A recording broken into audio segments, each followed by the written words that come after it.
Are you struggling to grow your YouTube channel?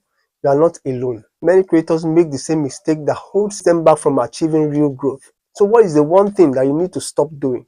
It is simple. Stop focusing on the numbers. Yes, views and subscribers are important, but obsessing over them can actually stifle your authenticity and creativity, especially as a Christian content creator.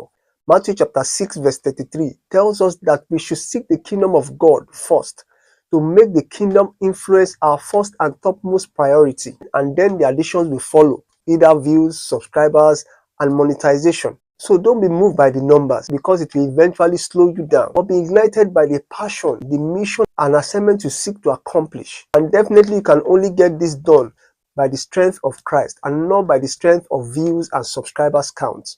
So instead of chasing metrics, concentrate on creating valuable content that resonates with your audience, that provides solutions and comfort to their pains. Engage with your viewers, respond to their comments, and build a community. Focus on delivering quality videos that provide value, and the numbers will follow. Remember, YouTube is not just about views, it is about connection.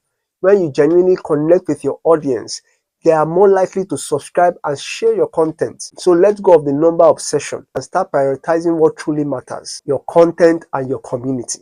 I believe this little advice will go a long way to helping you out on your YouTube creation journey. Thanks for watching. If you have found this video helpful and you are not yet subscribed to this channel, please do so by hitting the subscription link and also clicking on the notification bell to get updated anytime we drop our weekly videos. Please also like and comment on our videos. We are here to help you with tips on boosting your YouTube growth. So please join us on this journey and support us. Check out this video for more tips on YouTube growth. See you in the next video.